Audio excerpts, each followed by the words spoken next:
வார்த்தைகள் கர்த்தாவே எங்களுக்கு பலமாய் செயல்படட்டும். நல்ல பேர். ஹalleluya ஹalleluya ஹalleluya. ஒரு நாள் உந்தையை கண்டேன் ஐயா, அண்ணாள் என்னை கொடுத்தேன் ஐயா, உந்தையை பெரிதையா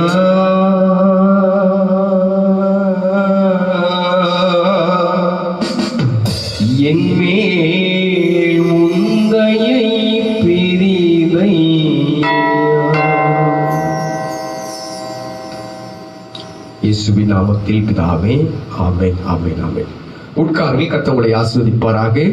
ஆண்டவரும் அருமை இரட்சகரும் ஆகிய இயேசு கிறிஸ்துவின் நாமத்தினாலே இந்த காலை ஆராதனையில நான் உங்களை வாழ்த்தி ஆசீர்வதிக்கிறேன். கர்த்தர் நல்லவர். ஆமென் அல்லேலூயா. அதனால ஒரு வசனத்தை நாம எடுத்து நாம் வாசிப்போம். ஓசியா தீர்க்க தரிசன புஸ்தகம், அதுல இருக்கிற 14வது அதிகாரம் 4வது வசனம். நான் அவர்கள் சீர்கேட்டை குணமாக்குவேன், நான் அவர்கள் சீர்கேட்டை குணமாக்குவேன், அவர்களை மனப்பூர்வமாய் சிநேகிப்பேன், அவர்களை மனப்பூர்வமாய் சிநேகிப்பேன், என் கோபம் அவர்களை விட்டு நீங்கிற்று, என் கோபம் அவர்களை விட்டு நீங்கிற்று. அல்லேலூயா. எல்லாம் கரங்களை தட்டி உற்சாகத்தோடு ஆண்டவர் சொல்கிறார், என் கோபம் அவர்களை விட்டு நீங்கிற்று. அல்லேலூயா. Praise the Lord. இன்றைக்கு இந்த சீர்கேடு என்று சொல்ல வருகிறதான வார்த்தைகள் எதை குறிக்கிறது அப்படின்னு கேட்டீங்கன்னா, இந்த சீர்கேடு வியாதியை குறிக்கிறது. சீர்கேடு நல்ல சீர், அந்த கேடு என்கிற வார்த்தையே அதை தான் குறிக்கிறது.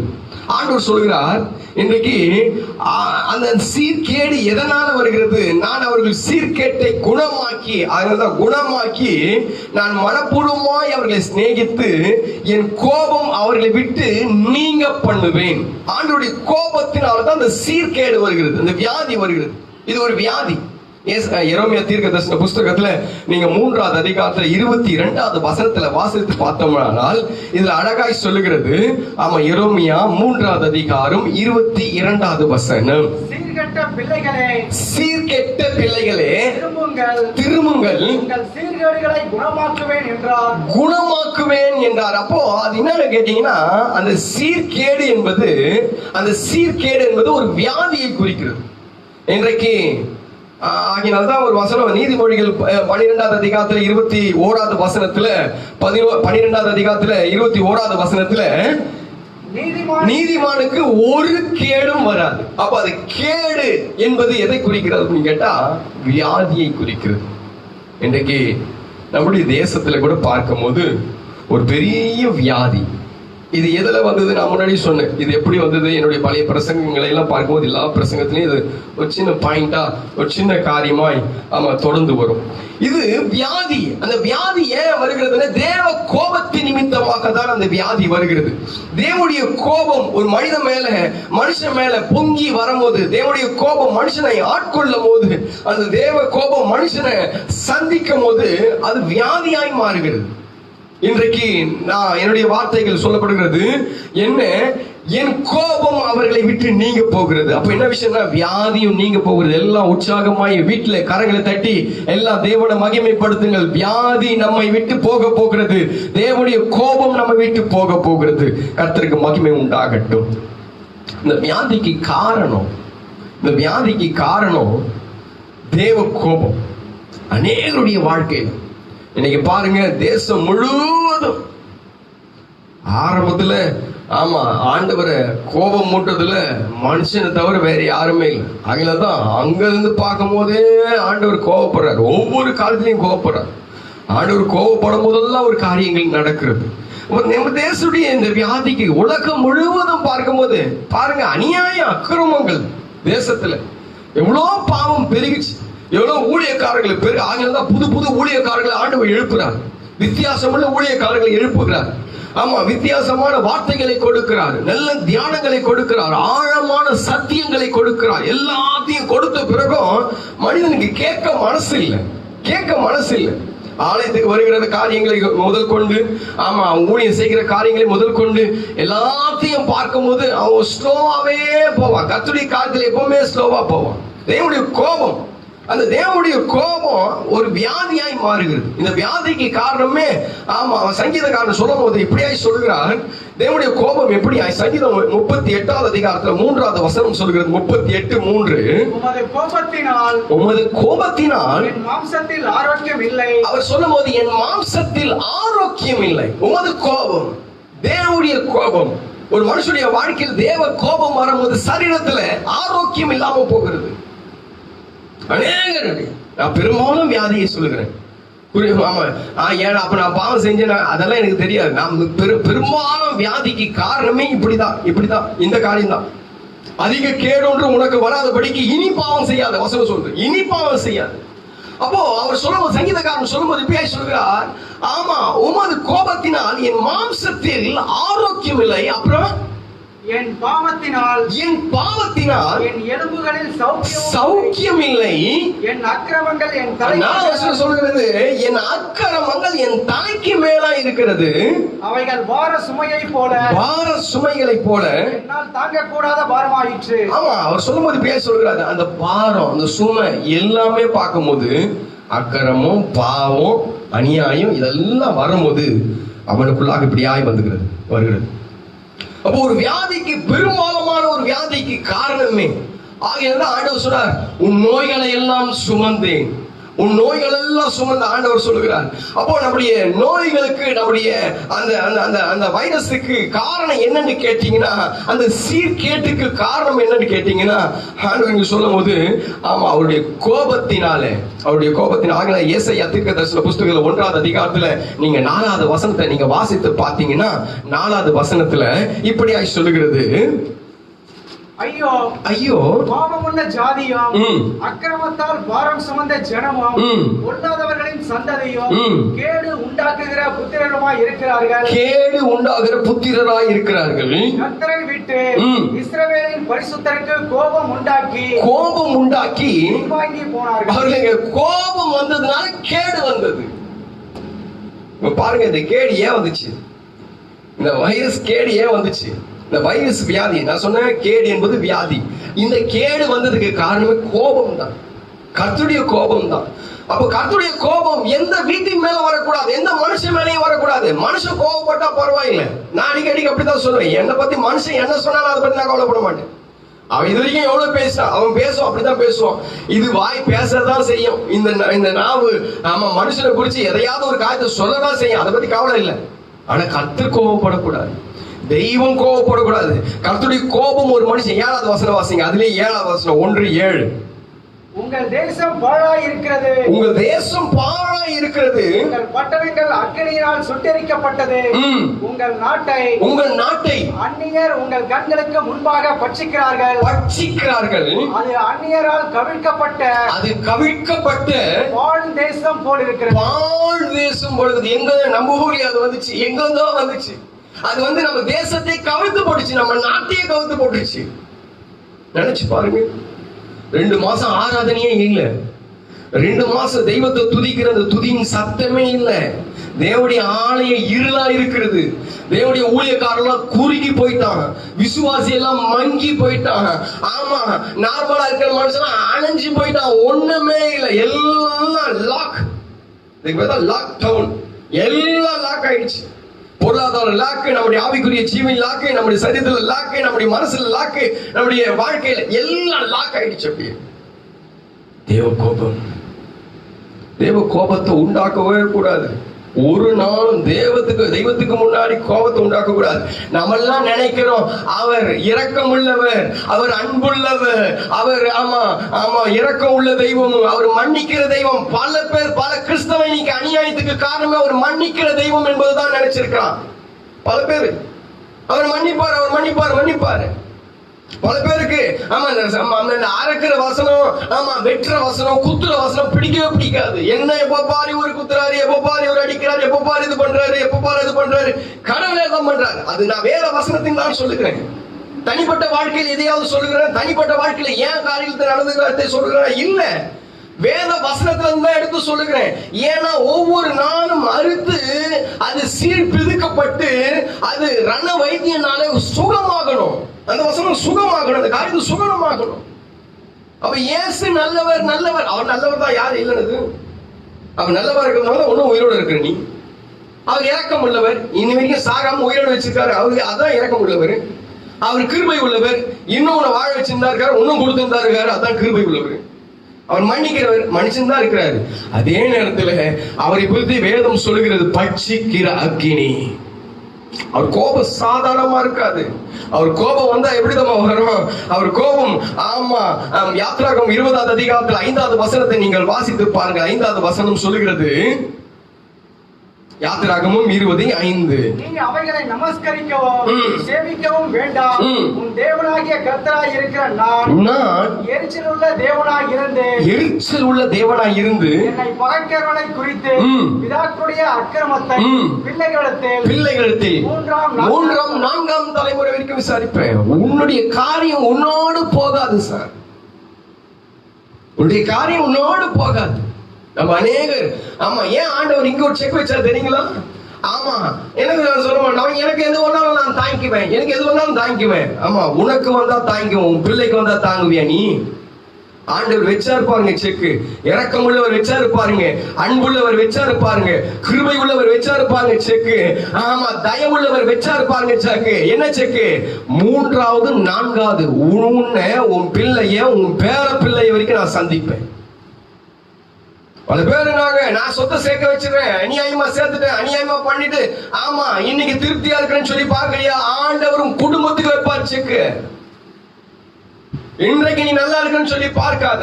இன்றைக்கு அநியாயமாய் நீ ஓடலாம், அநியாயமாய் அபகரிக்கலாம், அநியாயமாய் பேசலாம், அநியாயமாய் நீ எந்த காரியத்தை வேணாலும் செய்யலாம். ஆமா, உன்னை யாரும் பார்க்கல, இன்றைக்கு நீ கம்ஃபர்டபுளா நல்லா வாழ்ற சொல்லி நினைக்காத. உன் பிள்ளைக்கும் பேர பிள்ளைக்கும், ஆமா, கொள்ளு பேர பிள்ளைக்கும் வைப்பாரு வேட்டு. ஆண்டவர் பட்சிக்கிற அக்கினி. அவர் சாதாரணமானவர் இல்ல. அவருடைய, ஆமா, அவர் விசாரிக்கிற தேவன். அவர் விசாரிப்பார்.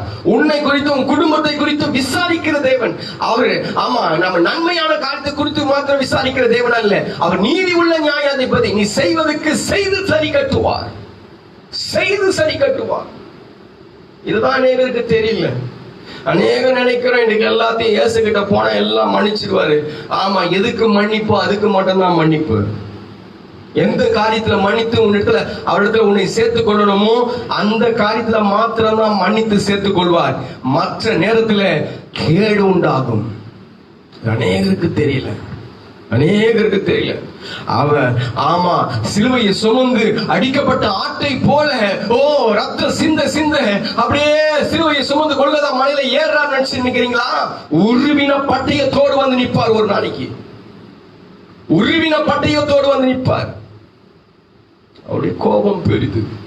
நம்ம நினைக்கிற அநேக நேரங்களில், ஆமா, அவர் இரக்கம் உள்ளவர், அவர் தய உள்ளவர் என்று சொல்லி நினைக்கிறோம். அது தவறான காரியங்கள். அவருடைய கோபம் வந்துச்சுன்னா மனுஷன் தாங்க முடியாது. அவருக்கு முன்பதாக ஒருவன், சங்கீதக்காரன் அதுக்கு தான் சொல்கிறார் 2வது அதிகாரத்துல, சங்கீதம் 2வது அதிகாரத்துல 12வது வசனத்துல அவர் அழகாய் சொல்லும் போது, சங்கீதக்காரன் சொல்லும் போது இப்படியாய் சொல்கிறார். வாசிங்க பார்க்கலாம். குமாரன் கோபம் கொள்ளாமலும் நீங்கள் வழியிலே அழியாமலும் இருக்கும்படி. குமாரன் கோபம் கொள்ளக்கூடாது. நம்ம நினைக்கிறோம் அவர், ஆமா, அவர் அப்படித்தான். அதே நேரத்தில் இப்படியும் கூட அவர் குமாரன் கோபம் கொள்ளாமல் வழியில அழியாமல். அவருக்கு கோபம் பெருசு. அவருடைய கோபம், ஆமா, மனுஷன் மேல மூடக்கூடாது, மனுஷன் மேல வந்துடக்கூடாது. அவர் கோபம், அநேக கோபத்தினால்தான் தேசம் இப்படியா கிடக்கிறது. பாருங்க, இந்த தேசம், ஆமா, சிறு பிள்ளைங்களை கொண்டு, சிறு பிள்ளைங்க கூட அந்த தேசத்துல சரியா இருக்க முடியல. பாத்தீங்களா? சின்ன பிள்ளைங்க கூட விபச்சாரத்துல தள்ளப்படுறாங்க. சின்ன பிள்ளைங்க கூட பாவத்துல தள்ளப்படுறாங்க. சின்ன பிள்ளைங்களை கூட பாருங்க ஜெயிலு. ஆமா, எனக்கு குற்றம். நான் முதல் முறை ஜெயிலுக்கு போகும்போது எனக்கு வயசு என்ன தெரியுங்களா? 16 வயசு, 17 வயசு கூட ஆகல. உட்கார்ந்து சுந்தரமூர்த்தி இன்ஸ்பெக்டர் வந்து உட்கார்ந்து அவர் கணக்கு போடுறாரு. இவனை எப்படி ஜெயிலுக்கு அனுப்புறது? இவன் பாக்குறது மெச்சூர்டா இருக்கான், இவ்வளவு பெரிய காரியங்களா செய்யறான், இவ்வளவு பெரிய இதா இருக்கிறான், ஆனா வயசு கம்மி. பார்த்து என்ன பண்ணாங்க? வயசு ஏத்தி போட்டு சென்ட்ரல் ஜெயிலுக்கு அனுப்பிச்சாங்க. 16 வயசு. இன்றைக்கு இன்னும் அதிகமாய் இன்னும் சின்ன வயசுல எல்லாம் அநியாயங்கள் நடக்கிறது. அநேக சீர்திருத்த பள்ளிகளை, நான் சீர்திருத்த பள்ளிக்கு போய் நான் அவங்க பிரசங்கம் பண்ணபடியாக என்ன கூப்பிட்டாங்க. அந்த இடத்துக்கு நானும் என்னுடைய நண்பரும் போனேன். ஆமா, செங்கல்பட்டுல இருக்கிற சகரியா அவரு என்னுடைய நண்பர், அவங்க நாங்க 2 பேரும் போகும்போது சின்ன சின்ன பிள்ளைங்க சீர்திருத்த பள்ளியில குழந்தைங்க எல்லாம் 12 வயசு 15 வயசு அவ்வளவு பெரிய பிள்ளைங்க எல்லாம் நிக்கிறாங்க. அவளுக்கு பிரசங்கம் பண்ணபடியாக, அவளுக்கு சத்தியம் சொல்லும்படியாக, இயேசுவை சொல்லும்படியாக அந்த இடத்துக்கு போனேன். மனம் வெந்து வெளியே வந்தேன். அருமையான தேவனுடைய பிள்ளைகளை, இன்றைக்கு நம்முடைய வாழ்க்கையில பாருங்க, இப்படிப்பட்ட பெரிய பாவங்கள் நம்ம தேசத்தை சூழ்ந்து கொண்டபடினால தேசத்துல இன்றைக்கு கேடுகள், மருந்து கண்டுபிடிக்க முடியல. மருந்து இன்னும் கண்டுபிடிக்க உலக நாடுகள் முழுவதும் தத்தளித்துக் கொண்டிருக்கிறது. என் தேவன் கதவை திறந்தாதான் திறக்க முடியும். என் தேவன் கதவை அடைத்தால் ஒருவனும் திறக்க முடியாது. அவன் எப்படிப்பட்ட பணக்காரனா இருக்கட்டும், எப்படிப்பட்ட ஞானியா இருக்கட்டும், அவன் எப்படிப்பட்ட படிப்பாய் படிச்சிருக்கட்டும், உலகத்துல அவன் பெரிய விஞ்ஞானியா இருக்கலாம், கர்த்தர் சொன்னாதாங்க அவர் ஓபன் பண்ண முடியும். உலக நாடுகள் தத்தளித்துக் கொண்டிருக்குது. உலகத்தில் இருக்கிற பெரிய பெரிய விஞ்ஞானிகள் தலையை போட்டு பிச்சு கொண்டு இருக்கிறாங்க. இந்த மருந்து, இந்த வைரஸுக்கு ஒரு மருந்து, சின்ன வைரஸுக்கு ஒரு மருந்து கண்டுபிடிக்க முடியல. அது சபையை முடிச்சு, வீட்டை முடிச்சு, தேசத்தை முடிச்சு, ஆட்களை முடிச்சு, அரசாங்கத்தை முடிச்சு, எல்லாத்தையும் லாக்டவுன் பண்ணுது. ஒரே ஒரு வைரஸ். நினைச்சு பாருங்க, தேவனுடைய கோபத்தை நினைச்சு பாருங்க. தேவனுடைய கோபம், ஆமா, அவருடைய கோபத்தின் விளைவு வேதம் சொல்கிறது. இரவு நேரத்துல நான் எடுத்து வேதத்தை பிரதி பார்க்கும் போது அவருடைய கோபத்தின் விளைவுகள், நான் அவருடைய கோபத்தை கொஞ்சம் நான் திறப்பி பார்த்து அவருடைய கோபம் எப்படி இருக்கு அப்படின்னு சொல்லி என்னாகும் புஸ்தகத்தில் 11வது அதிகாரத்தில் 1வது வசனம் சொல்கிறது. 11:1 என்னாகமம் 11:1 அவருடைய கோபத்தின் விளைவுகள் வாசிங்க பார்க்கலாம். பின்பு ஜனங்கள் முறையிட்டுக் கொண்டிருந்தார்கள். அது கர்த்தருடைய செவிகளில் பொல்லாப்பாய் இருந்தது. கர்த்தர் அதை கேட்டபோது அவருடைய கோபம் மூண்டது. கர்த்தருடைய அக்கினி அவர்களுக்குள்ளே பற்றி எரிந்து பாளையத்தின் கடைசியில் இருந்த சிலரை பட்சித்தது. சடுதியில் அவருடைய கோபம் திடீரென்று எழும்பி சடுதியில் அநேகரை பட்சித்தது. உன் வீட்டுல கோபம் இருக்கா பாருங்க. கர்த்தருடைய கோபம், கர்த்தருடைய பொல்லாத காரியம் வீட்டுல இருந்துச்சு, அது வந்துடும். கர்த்தருக்கு விரோதமா தேவனுடைய பிள்ளைங்க கர்த்தருக்கு விரோதமா ஒரு காத்துல, ஆமா, வீட்டுல இருக்கும் போது வீட்டுக்குள்ள கோபம் வந்துடக்கூடாது. கர்த்தருடைய கோபம், ஆமா, திடீர்னு சொல்லி வருது அந்த கோபம். அவன் பட்சிக்கிற அக்னியை போல வருது அந்த கோபம். நினைச்சு பாருங்க. என்னாகும் 12வது அதிகாரத்துல 9வது வசனத்தை நீங்க வாசித்து பாத்தீங்கன்னா, அவருடைய கோபம், கர்த்தருடைய கோபம் அவர்கள் மேல் மூண்டது. அவர் போய்விட்டார். 10வது வசனம், மேகம் கூடாரத்தை விட்டு நீங்க போயிற்று. மிரியாம் உறைந்த மழையே வெண்மை போன்ற குஷ்டரோகி ஆனால். அங்கே கர்த்தருடைய கோபம் வந்த உடனே வியாதி ஏற்பட்டது. நீங்க சொல்றாங்க, ஆமா, உங்களை ஆதரிப்பார், இந்த வியாதிகளை விட்டு நீக்குவார், இந்த வியாதிகளை விட்டு குணமாக்குவார், எல்லாம் சரிதான் சார். இந்த வியாதி ஏன் வந்துச்சு? இது எவன சொல்றீங்களா? இதை யார சொல்றீங்களா?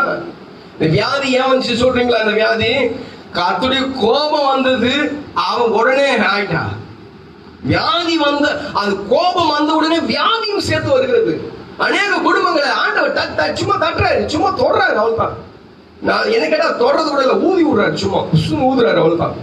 பிள்ளை வியாதி படுக்கையில் படுகுது, மனைவி வியாதி படுக்கையில் படுகிறா, கணவன் வியாதி படுக்கையில் படுகிறா, பெற்றோர் வியாதி படுக்கையில் படுக்கிறாங்க. மாசத்துக்கு 30 நாள் 15 நாள் வியாதிங்க ஓடி இருக்கு. தினந்தோறும் மருந்து, தினந்தோறும் மாத்திரை, எதையாவது சாப்பிட்டு தான் இருக்கிறோம். இதுக்கு ஏன் காரணம்? அதை நம்மளால கண்டுபிடிக்க முடியல. இதை நிதானிக்க நம்மளால முடியல. இந்த காரியத்தை நிதானிக்க முடியல. இதுல கேட்டா ஊழியக்காரன் வசனத்தை எடுத்து சொல்ல மாட்டான், வசனத்தையும் சொல்ல மாட்டான். கர்த்தர் உன்னை ஆசீர்வதிப்பார், உன்னை பெருக செய்வார், உன்னை வாழாக்க. எத்தனை நாளைக்கு வாழாக்காம தலையாக்குவாரு? எத்தனை நாளைக்கு நம்மள ஆசீர்வதிப்பார்? எத்தனை நாளைக்கு நம்மளை பெருக செய்வார்? எத்தனை நாளைக்கு நீ நல்லா இருப்ப? கோபம் இருக்கிற வரைக்கும் உன்னால நல்லா இருக்க முடியாது. வியாதி வரும். என் தேசத்துக்கு வியாதிக்கு காரணமே தேவனுடைய கோபம் தான். ஆனா சொல்ல முடியுமா, நினைக்க முடியுதா? கர்த்தரை தேடுகிற நேரத்துல தேட முடியல, கர்த்தருக்காக ஓடுகிற காலத்துல ஓட முடியல, கர்த்தருக்காக கொடுக்கிற நேரத்துல கொடுக்க முடியல, தேவனுக்காக திறப்புல நிக்க வேண்டிய நேரத்துல நிக்க முடியல. அபிஷேகம் பண்ண ஊழியக்காரன் அப்படிதான் இருக்கிறான், அபிஷேகத்தை பெற்ற விசுவாசியும் அப்படிதான் இருக்கிறான். இன்றைக்கு எல்லாம் அப்படிதான் இருக்கிறாங்க. எல்லாம் நிர்விசாரணம். கோபம் ஏன் வராது? உன் குடும்பத்துக்கு ஓடுற அளவுக்கு தேவனுக்காக ஓட முடியல உன்னால, உன் குடும்பத்துக்கு செய்கிற அளவுக்கு தெய்வத்துக்காக செய்ய முடியல உன்னால, கோபம் வரதான் செய்யும். நீ வேஷம் போட்டுக்கிற, ஆமா பைபிள் எடுத்து, ஆமா பைபிள் வச்சுக்கிற, ஒயிட் ட்ரெஸ் போட்டுக்கிற, அர்ப்பணிச்சுன்னு சொல்ற, ஆனா அநியாயம் செய்து கொண்டு இருக்கிற, தெய்வத்துடைய கோபம் வரதான் செய்யும். நம்ம வீட்டுக்கு வராத அளவுக்கு பாத்துக்கணும், நம்மள தொடாத அளவுக்கு பாத்துக்கணும். கோபம் வந்துருச்சுன்னா அந்த இடத்துல வியாதி வரும், கோபம் வந்துருச்சுன்னா அந்த இடத்துல மரணங்கள் வரும். எரேமியா புஸ்தகத்துல 4வது அதிகாரத்துல 27வது வசனம், 27வது வசனம், 4:27, எரேமியா 4:27. தேசமெல்லாம் பாழாய்ப்போம், ஆகிலும் சர்வ சங்காரம் செய்யேன் என்று கர்த்தர் சொல்கிறார். தொடர்ந்து வாசிங்க. இது நிமித்தம் பூமி புலம்பும், உயர இருக்கிற வானங்கள் கருத்து போம். நான் அதை சொன்னேன், அதை நிர்ணயம் பண்ணினேன். நான் மனஸ்தாபம் படுவதும் இல்லை, நான் அதை விட்டு திரும்புவதும் இல்லை. குதிரை வீரரும் வில் வீரரும் இடும் சத்தத்தினாலே சகல ஊராரும் ஓடி. அங்க எரேமியா 4:27 முன்னாடியே சொல்லும் போது அந்த வசனத்தை வாசிங்க. 27 தேசமெல்லாம் பாழாய் போகும், பஞ்சம் வரும் தேசத்துல. வந்துச்சா இன்னைக்கு பஞ்சம்? ஏன் சார் பஞ்சம் வந்துச்சு? என்ன வளம் இல்ல இந்த திருநாட்டில்? ஒருத்தன் பாடினா என்ன இல்ல இந்த திருநாட்டுல? எல்லாம் இருக்கு, வியாதி கூட சேர்ந்து இருக்கு, பஞ்சமா இருக்க கூட. பருப்பு என்ன விளைக்குது? நம்ம விளைக்கிறது, நம்ம தினத்தோறும் சாப்பிடுற சாப்பாடு என்ன விளைக்குது? அதுல சத்து இருக்குதா? அதுல பலன் இருக்கா? எதுவுமே இல்ல. ஏன்னா தேவனுடைய கோபம், மனுஷன் மேல தேவ கோபம் வந்துடுச்சுன்னா அவ்வளவுதான், முடிஞ்சு போச்சு கதை. பினிஷ், எல்லாம் பினிஷ். சேர்த்து வச்ச சொத்தெல்லாம் புஷ்னு போகும், காத்து அடிச்சது போல. நீ கட்டின மாலை மாணிக்க வீடு கோபுரம் எல்லாம் ஒண்ணுமில்லாம ஒரே நேரத்துல கத்த கையை நீட்டினார்னா போதும். கர்த்தருடைய கோபத்தை பத்தி சாதாரணமா நினைக்காதீங்க. கர்த்தருடைய கோபம் வந்து சாதாரணமா இருக்காது. ஆமா பின் மான்களை ஈடு செய்கிற அவர் கோபம் அதிரும், அவர் கோபம் புலம்பும். கோபம் அப்படிப்பட்டது. அவருடைய கோபத்துல அநேகர் அழிந்தார்கள். அதனால இன்னைக்கு பார்ப்போம், தேவனுடைய கோபம் நம்முடைய வாழ்க்கையில வந்துடக்கூடாது. தேவனுடைய அப்படி வந்துச்சுன்னா நம்முடைய வாழ்க்கையில வியாதிகள் வரும். நம்முடைய வாழ்க்கையில ஆண்டவர் இப்படிப்பட்ட காரியத்தை செய்வார் என்பதுல சந்தேகமே இல்லை. அவர் கோபம் எப்படி இருக்குமா? சங்கீதக்காரன் சொல்லும் போது அந்த கோபத்தை குறித்து சொல்றாரு. அவர் கோபம் இதெல்லாம் செய்யும், மரணங்களை உண்டாக்கும், வியாதிகளை உண்டாக்கும், பஞ்சங்களை உண்டாக்கும். இதெல்லாம் வசனங்கள், தீர்க்க தரிசனங்கள் வசனங்கள் சொல்லும் போது சங்கீதக்காரன் அழகாய் சொல்ற அவர் கோபம் எப்படி இருக்கும் அப்படின்னு சொல்லி சங்கீதம் 89வது அதிகாரம் 46வது வசனம் அவர் கோபத்தை பற்றி அவர் சொல்லும் போது 89 அதுல இருக்கிற 46. எதுவரைக்கும் கர்த்தாவே நீர் என்றைக்கும் மறந்திருப்பீரோ? உமது கோபம் அக்கினியை போல எரியுமா? அவங்க சொல்றாரு, அக்கினியை போல எரியுமா? கிட்ட நிக்க முடியுமா? தூக்கி கொண்டு போனவெல்லாம் செத்து போயிட்டான். சாத்ராக் மேஷாக் ஆபேத்நேகோ தூக்கி போய் அக்னியில போட்டவெல்லாம் 7 மடங்கு அக்னியை கூட்டினாங்க. அவனை கொண்டு போய் போட்டவெல்லாம் செத்தானோ. அக்னிக்கு முன்னாடி ஒருத்தர் நிக்க முடியாது. கர்த்தருக்கு முன்னாடி நிக்க முடியுமா? இன்னைக்கு நான் கர்த்தரை பார்த்தேன் அப்படின்றான் புழுவன். அப்படியே ஒருவரும் பார்க்க முடியாது, ஒருவரும் கண்டில்லாதவர், ஒருவரும் காணக்கூடாதவர். மக்களை ஏமாத்துற நீ பிரசனத்தை பார்க்க முடியும், பிரசனத்தை உணர முடியும், அவ்வளவுதான். சும்மா கர்த்தரை பார்த்தேன், கர்த்தர் எங்க வீட்டுல வந்து டீ குடிச்சாரு, டிஃபன் சாப்பிட்டா சொன்னா ஆண்டவர் உன்னை ஓதிப்பாரு. ஜாக்கிரதை. பிரசனத்தை பார்த்தேன்னு சொல்லு. பார்க்காததை பார்த்தேன், கேட்காததை கேட்டேன். அவர் அக்னி, அவர் அக்னிக்கு முன்னாடி ஒருத்தர் நிக்க முடியாது. ஆண்டவர் சொன்னார், இங்க கிட்டி சேராயாக சொன்னார். இங்க கிட்டி வராது, அங்கே நில்லு, நான் அக்னி. உங்களோட அப்படி வந்துட்டாரு. மோசையோட உத்தமனா நீ? மோசையோட நீ பெரியாளா நீ? கத்தரை பார்த்தேன், கத்தர் தரிசனமா வர, அவ்வளவுதான். கத்தருடைய வார்த்தைகள் ஒரு சொப்பனங்கள் வார்த்தைகள் வரும். அவர் தரிசனங்களை பேசுவார், மற்ற காரியங்களை பேசுவார். இறங்கி வந்து டக்குன்னு உட்கார்ந்து உங்ககிட்ட பாயசம் குடிச்சுட்டு போக மாட்டாரு. ஜாக்கிரதை. சங்கீதக்காரன் சொல்லும்போது 18வது சங்கீதத்துல 7வது வசனம் 18:7 அவருடைய கோபம். வாசிங்க. அப்பொழுது பூமி அதிர்ந்தது. அவர் கோபம் கொண்டபடியால் பர்வதங்களின் அஸ்திபாரங்கள் குலுங்கி பர்வதத்தின் அஸ்திபாரம் அசைந்தது, குலுங்கினதா? மலை ஆடும், மலையே ஆடும். அவர் கோபம் வந்துச்சுன்னா ஆகினதான் அங்கங்க இடத்துல பூகம்பங்கள், சுனாமிகள் வருகிறது, கடல் கொந்தளிக்கிறது. அவர் கோபம் அப்படிப்பட்ட கோபம். அவருடைய கோபத்துக்கு முன்னாடி அவன் சொல்றவங்க சங்கீதக்காரர் சொல்லுவான், உங்களுடைய கோபத்துக்கு முன்னாடி ஒருத்தர். சங்கீதம் 76 7வது வசனத்துல சொல்லும் போது, 7வது வசனத்துல உங்களுடைய கோபத்துக்கு நீரே பயங்கரமானவர், உமது கோபம் மூடும் போது உமக்கு முன்பாக நிற்பவன் யார்? அருமையான தேவனுடைய பிள்ளைகள், ஒரு 2 பாயிண்ட் சொல்றேன். 2 பாயிண்ட் சொல்லி கடந்து இன்றைக்கு அவருடைய கோபத்தினாலே சீர்கெட்டு போகிறோம். அதாவது வியாதி வருகிறது. ஒவ்வொரு அவர் கோபத்தினால்தான் அந்த காரியங்கள்லாம் வருகிறது. அவர் கோபம் இடத்துல வரும்போது பலவிதமான வியாதிக்கு நம்ம ஆளாகிறோம். ஆமா, ஒருத்தர் சொல்றான், உச்சம் தலை உள்ளங்கால் தொடங்கி உச்சம் தலை வரைக்கும் எனக்கு என்னவே இல்லை, சுகமே இல்ல. 1வது அதிகாரத்துல, ஏசாயா 1வது அதிகாரத்துல 6வது வசனமா வாசிங்க. உள்ளங்கால் தொடங்கி உச்சம் தலை மட்டும் சுகமே இல்லை. அவர் சொல்ற சுகமே இல்லை. அவர் கோபம், அவருடைய கோபம் வரும்போது நமக்கு இப்படிப்பட்ட வியாதிகள் நம்மளுடைய தேசத்துக்கு வருகிறது. ஒரு பக்கம். 2வதாக சொல்கிறேன், இந்த வியாதிக்கு அறிகுறிகள் உண்டு. இதை நம்ம சரிப்படுத்தணுமா சரியா போயிடும். வியாதிக்கு என்ன அறிகுறி, இதுக்கு என்ன காரணத்தை போது கண்டுபிடிச்சாதான் அதுக்கு விளைவனைகளால கண்டுபிடிக்க முடியும். என்ன காரணம் அடிக்கடி நீங்க சொல்வேன், நின்று பாரு என்ன காரணம். நீ பாட்டுக்கு போய் எதையும் டக்கு டக்கு டக்குன்னு ஒரு காரணத்தை செஞ்சிடாது. என்ன காரணம், இது ஏன் வந்துச்சு, வீட்டுல ஒரு குழப்பம், பெரிய சண்டை, பூகம்பம் வெடிக்கும் போது உட்கார்ந்து யோசிக்கணும், ஏன் இது வந்தது? குடும்பத்துல பிரச்சனை ஏன் வந்தது? உன்னுடைய தொழில் ஸ்தலத்துல பிரச்சனை ஏன் வந்தது? இதுல கோளாறு ஏன் வந்தது? ஊழியத்துல இப்படிப்பட்ட பிரிவு ஏன் வந்தது? அதை ஏன் என்பதை ஒரு கேள்விக்குறி போட்டு, ஒரு கொஸ்டின் மார்க்க போட்டு அதற்கு விடை தேட ஆரம்பிச்சா எல்லாம் வந்துடும். ஏன் கடன் வந்துச்சு? நீ அநியாயமா சாப்பிட்டா அதனால கடன் வந்துச்சு, ஆடம்பரமா செலவு பண்ணா அதனால கடன் வந்துச்சு, அவ்வளவுதான். ஏன் இந்த வியாதி வந்துச்சு? ஆமா, வியாதி வந்துச்சுன்னா அங்க பார்த்து கேட்கறாங்க, பெரியவங்க எல்லாம் பார்த்து கேட்கறாங்க, ஏன் ஐஸ் வாட்டர் குடிச்சியா? ஒண்ணு கேட்டுறான், அவனே ஒண்ணு கேட்டுறான், ஐஸ் வாட்டர் குடிச்சியா? அதான் வியாதி வந்துச்சு. வயிற்று வலிக்குது, என்ன சாப்பிட்டேன் நேத்து? அரிசி சாப்பிட்டியா கேக்குறாங்க. ஏதாவது சாப்பிட்டியா? வயிற்று வலிக்குதுன்னா சாப்பிட்டியா? கால் வலிக்குது, எங்கேயாவது கீழே விழுந்தியா? அப்ப இந்த வியாதிக்கு என்ன காரணம் என்பதை, இந்த வியாதியின் அறிகுறியை நம்ம கண்டுபிடிச்சோம்னா ஈஸியா அவருடைய கோபம் எப்படி நம்ம உள்ள நுழையுது அப்படி சொல்லி நம்மளால முடிச்சோம். இன்னைக்கு இருக்கிற வியாதிக்கு அறிகுறிகளை பாருங்க. ஆமா, தொண்டை வலிக்குது, மூக்கு அடைப்பு வருது, தும்பல் வருகிறது, இருமல் வருகிறது, காய்ச்சல் வருகிறது. தொண்டை வலி இது வந்துச்சுன்னா நம்ம கண்டுபிடிச்சு வேண்டியது, நமக்கு என்ன வந்துச்சு அப்படின்னு சொல்லி.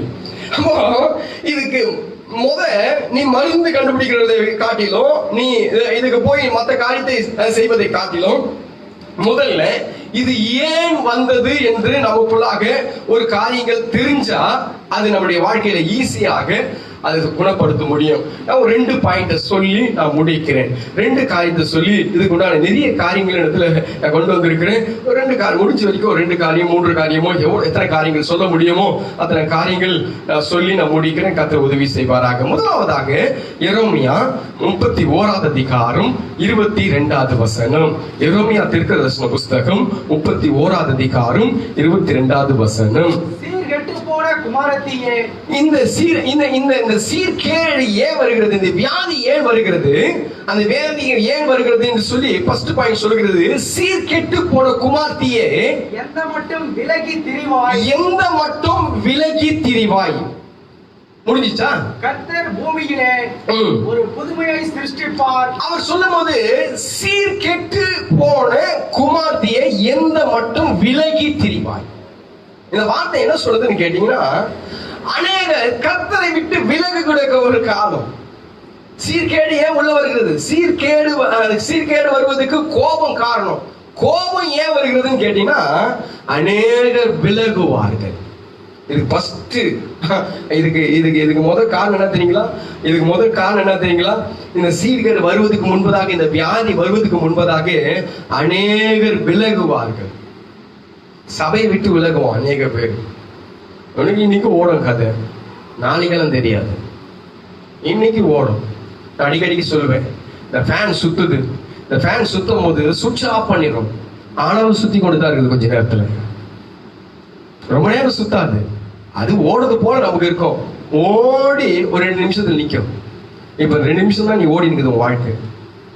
இப்ப வாழ்க்கை ஓடி இருக்குது இல்ல, அது இந்த 2 நிமிஷம் வாழ்க்கை தான். அது 1 நிமிஷம் வாழ்க்கை தான். நான் சொல்ல வருகிற காரியங்கள் கர்த்தரை விட்டு இன்றைக்கு முதல்ல பிரிகிற காரியம். ஆமா, எந்த மட்டும் விலகி ஆமா திரிவாய் கர்த்தரை விட்டு விலகுவான். அதனால ரொம்ப க்ளோஸ். அதனால ரொம்ப ஊழியத்துக்கு கூட நிறைய ஒரு தொடர்பு இருந்துச்சு. இப்ப கர்த்தருக்கு அவளுக்கு தொடர்பு இல்லை. கமிட்மெண்ட் அதிகமாயிடுச்சு. நிறைய காரியங்கள் ஆயிடுச்சு. ஆனா ஆண்டவர் ஆசீர்வதிக்க ஆரம்பிச்சிட்டாரு. ஆண்டவர் கொடுக்க ஆரம்பிச்சிட்டாரு. ஆண்டவர் பெருக ஆரம்பிச்சிட்டாரு. ஆண்டவர் இவனுக்கு நல்ல காரியத்தெல்லாம் கொடுக்க கொடுக்க கொடுக்க கொடுக்க கொடுக்க ஆண்டவரை விட்டு தூரம் தூரம் தூரம் தூரம் தூரம். முதல் காரியம், தெய்வத்தை விட்டு நீ தூரம் போகிறது தான். இன்னைக்கு தூரம் போனியா வந்துருங்க, பக்கத்துல வந்துருங்க, ஆண்டவர்கிட்ட வந்துருங்க. ஆண்டவர் விட்டு தூரம் போன காரியெல்லாம் வந்து முதல் எனக்கு தெரியும் விசுவாசிங்களாம் அந்த காரியத்தெல்லாம் பண்ணுவாங்க. பக்கத்துல உட்காருவாங்க, 3வது ரோல உட்காருவாங்க, 5வது ரோக்கு போவாங்க, 10வது ரோக்கு போவாங்க, கடைசியா லாஸ்ட்ல போய் நிக்காது, கடைசியா வெளியே போயிடும். இன்னைக்கு அப்படிதான். ஆரம்பத்துல ரட்சிக்கப்படும் போது அப்படியே அப்படியே உயிரை கொடுத்து நம்ம ஊழியம் செஞ்சோம், உயிரை கொடுத்து நம்ம காரியத்தை செஞ்சோம். இன்றைக்கு எங்க அது? இன்றைய நிலைமை என்ன? ஆமா, இந்த ஊழிய சபையை குறித்து விசாரிக்கக்கூடிய காரியங்களோ அல்லது ஊழியத்தை குறித்து விசாரிக்கக்கூடிய காரியங்களோ, சபையில் இருக்கிற ஐக்கியமோ, சபையில் இருக்கிற ஜெப ஜீவியமோ, உனக்குள்ளாக இருக்கிற பரிசுத்தமோ எங்க போச்சு கொஞ்சம் பாருங்களேன். ஆதியில் இருந்தது போலதான் இப்ப இருக்கிறோம். நான் பலமுறை பிரசங்கம் பண்ணிட்டேன் இந்த காரியத்தை. நினைச்சு பாருங்க, உங்களுடைய ஆவிக்குரிய ஜீவியம் எப்படி கொஞ்சம் நினைச்சு பாருங்களேன். ஆரம்பத்தில் இருந்தது போலவா இருக்கிறோம். தெய்வ பயம் இருக்கிறது ஆரம்பத்தில் இருந்தது போல விலகிடுச்சு. ஜெபம் இருந்துச்சா? 1 மணி நேரம் உன்னால ஜெபம் பண்ண முடியல சார். வெக்கமா இருக்குது. கேட்டா கிறிஸ்தவ பேர் வச்சுக்கா, இயேசு பேரு. வெக்கமா இருக்கு. தேவனுடைய பாவத்துல 1 மணி நேரம் உட்கார முடியல. தேவத்தோடு 1 மணி நேரம் செலவழிக்க முடியல. சபைக்கு வருவான், ஆடி அசைஞ்சது ஏதோ கல்யாணத்துக்கு போற மாதிரி வருவான் சபைக்கு. இவனெல்லாம் சபையை குறிச்சு ஒரு பயம் இல்லை, தெய்வத்தை குறிச்சு பயம் இல்லை, தெய்வத்தை குறிச்சு ஆமா ஒரு உணர்வு இல்லை. உணர்வு இல்லாத நெஞ்சம், உணர்வு இல்லாத நெஞ்சமா தான் அப்படி செய்யும். தெய்வத்தை குறிச்சு ஒரு உணர்வே இல்லை, தெய்வத்தை குறிச்சு ஒரு பயம் இல்லை, நடுக்கம் இல்லை. ஏன் வாதை வராது வீட்டுக்கு? ஏன் தேசத்துக்கு வாதை வராது? நினைச்சு பாருங்க. அந்த பயத்தோடு நடுக்கத்தோடு கர்த்தரை ஆராதிக்கும் போது பயத்தோடு நடுக்கத்தோடு ஆராதிக்கணும். அவர் மகா பெரியவர். வானம் எனக்கு சிங்காசனம், பூமி எனக்கு பாதப்படி சொன்ன தெய்வம். சபையில தான் மற்ற காரியத்தை பேசுவான், சபையில தான் மற்ற காரியங்கள் உனக்கு வரும், சபையில தான் எல்லாம் நடக்கும். தெய்வத்தை குறிச்சு பயம் இல்லை. சபையில தான் செல்போன் அலறும், இந்த இடத்துல தான் செல்போன் சத்தம் போகும். ஆமா, அப்பதான் அந்த சத்தத்தை செல்போன் அடக்குவான். சபைக்கு உள்ள வர வரைக்கும் வாசல் நின்று சபை போ பேசிக்கொண்டு இருப்பான். விட மனசு இல்லை. சபையில மெசேஜ் அனுப்புவான். கோபம் வராம என்ன செய்யும்? லாக்டவுன் பண்ணாம என்ன பண்ணுவாரு? உன்னை பண்ணாம இருக்கிறாரு வரைக்கும் ஜாகிரதை. உன்னை பொட்டியில போட்டு அமுக்காம இருக்கிறாரு ஜாகிரதை. இதெல்லாம் மனுதுக்கு அனுப்பி அமைக்க இருக்கணும். நான் கடவுளா இருந்தா அது நான் செஞ்சிருப்பேன். உனக்கு பயம் இல்லாத வாழ்க்கை என்னத்துக்கு உனக்கு? தெய்வ பயம் இல்லாத வாழ்க்கை என்னத்துக்கு உனக்கு? கிறிஸ்துவன் என்று சொல்லி பேர் வச்சு ஊரை ஏமாத்தின்னு இருக்க. நினைச்சு பாருங்க. கர்த்தரை விட்டு விலகின காரியத்தை நினைச்சு பாருங்க. எந்த காரியம் தெய்வத்தை விட்டு விலகினது கொஞ்சம் நினைச்சு பாருங்க. ஆரம்பத்தில் இருந்ததான அந்த காரியம் நம்மிடத்துல இருக்குதா பாருங்க. அந்த உற்சாகமோ, அந்த அன்போடு செஞ்ச காரியமோ, அந்த அரவணைப்போடு செஞ்ச காரியமோ, நீங்க அர்ப்பணிச்சு செஞ்ச காரியமோ இன்றைக்கு இருக்கா பாருங்க. இருக்காது. இல்லாததுனால அந்த கோபாக்கினை வந்துச்சு. அந்த கோபாக்கினை வந்ததுனால தான் அந்த வாதை வந்துச்சு அநேக பேருடைய வாழ்க்கையில. அந்த வாதைக்கு காரணம் விலகிட்டான், விட்டு விலகி ஆயிடுச்சு. ஏசாயா 1வது அதிகாரத்துல 5வது வசனம் சொல்கிறது. 5வது வசனம் அவன் சொல்லும்போது 6வது வசனத்துல உள்ளங்கால் தொடங்கி உச்சங்கால் வரைக்கும் எனக்கு சுகமே இல்லைன்னு சொல்கிறாரு. 1வது வசனம் 5வது வசனம் 1வது அதிகாரம் 5வது வசனம் சொல்கிறது, இன்னும் நீங்கள் ஏன் அடிக்கப்பட வேண்டும்? ஏன் அடிக்கப்பட வேண்டும்? அதிகமாய் விலை போகிறீர்களே. தலையெல்லாம் வியாதியும் இருதயம் எல்லாம் பலட்சியமாய் இருக்கிறது. அவன் சொல்லுவான், இன்னும் ஏன் நீங்க அடிக்கப்படணும்? இன்னும் நீங்க விலகி இருக்கணும், இன்னும் நீங்க தூரம் இருக்கணும். வாங்க, கிட்ட வாங்க. எல்லாம் வியாதியா இருக்கிறது, தேசமே இப்படி இருக்கிறது, இன்னும் உணர்வு இல்லையே, இன்னும் 1 மணி நேரம் உன்னால உட்கார முடியலையே, தேவனுக்கு அழ முடியலையே, கெஞ்ச முடியலையே, தேவனுக்காக செய்ய முடியலையே, தேவனுக்காக ஆமா திறப்புல நிக்க முடியலையே, இன்னும் ஏன், இன்னும் ஏன்? அதுமான தேவனுடைய பிள்ளைகளா, இந்த சீர்கேட்டுக்கு காரணமே கோபம் தான். அதான் உயிர் போக கத்துனுக்கிறது காரணம் அந்த கோபம் கோபம் கோபம். அந்த கோபத்துக்காக தான் சீர்கேடு ஆகிறது நம்முடைய குடும்பம். விட்டு விலகிட்டோம். ஆண்டவரை தேடக்கூடிய காரியங்களுக்கு தேடல. ஆண்டவர் சொல்றாரு, இன்னும் ஏமா கிட்ட வாங்க கிட்ட வாங்க, நான் உன்னை ஆதரிக்கிறேன், நான் உன் காயங்களை கட்டுறேன், நான் உன்னை சரிப்படுத்தல, சீக்கிரம் வா வா ஆண்டவர் கூப்பிடுறார். இன்றைக்கு வந்தவன் எல்லாம் பிழைத்தான். அவ்வளவு தூரம் போனீங்க எனக்கு தெரியாது, ஓடி வந்துருங்க. இது வரைக்கும் ஆண்டவரை விட்டு தூரம் போயிருக்கலாம், ஆசீர்வாதம் உங்களை தூரம் கொண்டு போயிட்டு இருக்கலாம். தெய்வத்துக்கு முன்னாடி உனக்கு ஆசீர்வாதமே இல்லாத நேரத்துல, ஒன்றுமே இல்லாத நேரத்துல ஆண்டவர் பாதத்தை பிடிச்சுனே இருந்த, அதை மறந்துடாத, அதை மறந்துடாத. இன்றைக்கு நீ தூரம் போயிட்ட. காரணம், உனக்கு ஆண்டவர் கொடுத்துட்டார், கொடுக்க வேண்டிய காலத்தெல்லாம் கொடுத்துட்டார். கொடுத்த பிறகு நீங்க பிரியம் இல்லாம, கர்த்தருக்கு பிரியம் இல்லாம நடந்து கொண்டிருக்கிறோம். ஆகதான் அநேக தேவனுக்கு பவுல் சொல்லும் போது 1 கொரிந்தியர் புத்தகத்துல 10வது அதிகாரத்துல 5வது வசனம் சொல்கிறது. 5வது வசனம் வாசி. அப்படி இருந்தோம், அவர்களில் அதிகமான பேர்களிடத்தில் தேவன் பிரியமாய் இருந்ததில்லை. தேவன் பிரியமாய் இருந்ததில்லை. சபைக்கு நிறைய பேர் வருவான், உன் மேல பிரியமா இருக்கிறாரா கொஞ்சம் பாருங்க, உன் மேல பிரியமா இருக்கிறாரா பாருங்க. அநேக பேர் மேல பிரியமா இல்ல ஆண்டவர். ஆகியதான் நம்ம எரேமியா 17வது அதிகாரத்துல 5வது வசனம் சொல்லுது, கர்த்தரை விட்டு விலகுகிறதான இருதயம் சபிக்கப்பட்டதாம். கர்த்தரை விட்டு விலகுகிற இருதயம், அந்த இருதயம் இன்றைக்கு இருந்துச்சுன்னா அதை சரிப்படுத்திக்கணும். அந்த இருதயம் இருக்கக்கூடாது. இந்த இருதயம் தான் கேட உண்டாக்கும். இந்த இருதயம் தான் ஆண்டவருடைய கோபத்தை வரவழைக்கும். ஆண்டவரை தேடக்கூடிய நாட்கள்ல தேடாம பயத்தோடு சில பேர் குடும்பத்துக்கு பயப்படுவோம். ஆண்டவரை தேடுறதுக்கு குடும்பத்துக்கு பயப்படுவோம், கடவுளுக்கு பயப்பட மாட்டான். பாவத்தை செய்யறதுக்கு பாருங்க மனுஷனுக்கு பயப்படுவோம். ஐயோ இவங்க வந்துருவாங்க, இந்த பொம்பளைங்களை அந்த பொண்ணுகள் எல்லாம் பாத்தீங்கன்னா மூஞ்சி வரைக்கும் இன்னைக்கு ஈஸியா போயிடுச்சு. முகத்தை மூடணும், அவ்வளவுதானே. உனக்கு முகத்தை நீ அதையே முக்கால் எடுத்து முகத்தை மூடுற, ஹெல்மெட்டை போட்டு மூஞ்ச மூடி அப்படியே கட்டி இவ்வளவு தூரம் கண்ணு வரைக்கும் பேய் மாதிரி தெரியும் பாக்கிறதுக்கு, அப்படியே மறைஞ்சு மறைஞ்சு போகும். இன்னைக்கு மூஞ்ச மூடணும், அவ்வளவுதானே. மாஸ்க் மூடிக்கும், காலம் மூலம் மாஸ்க போட்டு மூடினே இருப்போ, மூடிக்கினே எவன் கூடவாது போ, எவனும் கேட்க மாட்டான் உன போ. பாத்தீங்களா தேவனுடைய கோபம்? பாத்தீங்களா தேவனுடைய காரியங்கள்? பாத்தீங்களா? நீ மனுஷனுக்கு பயப்படுற அளவுக்கு தெய்வத்துக்கு பயப்படல. ஒரு மனுஷனுக்கு பயப்படுற அளவுக்கு அவங்க சித்தப்பா இருக்கிறாரு, எங்க அம்மா இருக்கிறாங்க, அவங்க அப்பா இருக்கிறாரு, எங்க அண்ணன் வந்துருவான், என் வீட்டு பக்கத்துல இருக்கிறவங்க கூட பயந்த நீ. ஆனா கடவுளுக்கு பயப்படல. கடவுளுடைய கண்கள் உன்னை பார்க்கிறது என்பதை மறந்துட்ட நீ. கர்த்தருடைய கண்கள் உன்னை பார்க்கிறது என்பதை மறந்துட்ட. தேவனுடைய பிள்ளைகளை, முதல்ல கர்த்தரை விட்டு விலகுறதான காரியம், தெய்வத்தை விட்டு விலகி போகிறதான காரியம்.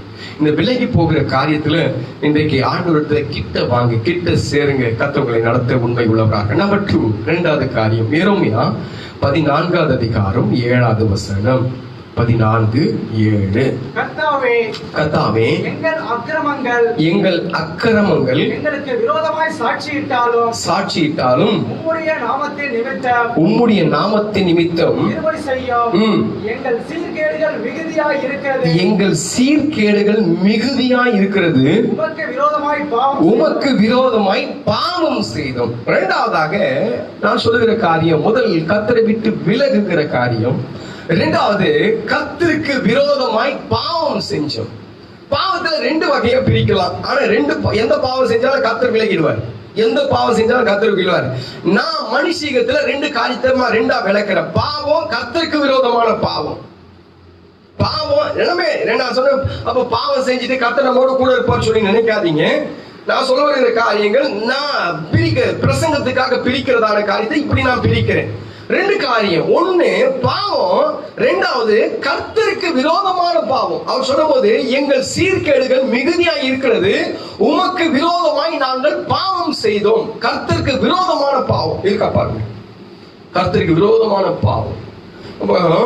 பாவம் அப்படின்னு சொல்லும் போது, ஆமா நிறைய இடத்துல அந்த கர்த்தருக்கு விரோதமான பாவம் அப்படின்னும் போது சின்ன சின்ன காரியத்தை செய்வாங்க. சின்ன சின்ன பொய் பேசுறதோ, மற்ற காரியங்களை பேசுறதோ, மற்ற காரியங்களை செய்கிறதோ, ஒரு சின்ன சின்ன காரியத்தை செஞ்சு விட்டுலாம். ஆனா என்ன முன்னாடி சொல்றேன், இதை நீங்க மைண்ட்ல வைக்கணும், எல்லாமே பாவம் தான். ஆனா கர்த்தர் உடனே நியாயம் தீர்க்கிறதான ஒரு காரியங்கள், அதான் கர்த்தருக்கு விரோதமான பாவம். உடனே நியாயம் திருத்துவார், உடனே செஞ்சிருவார்.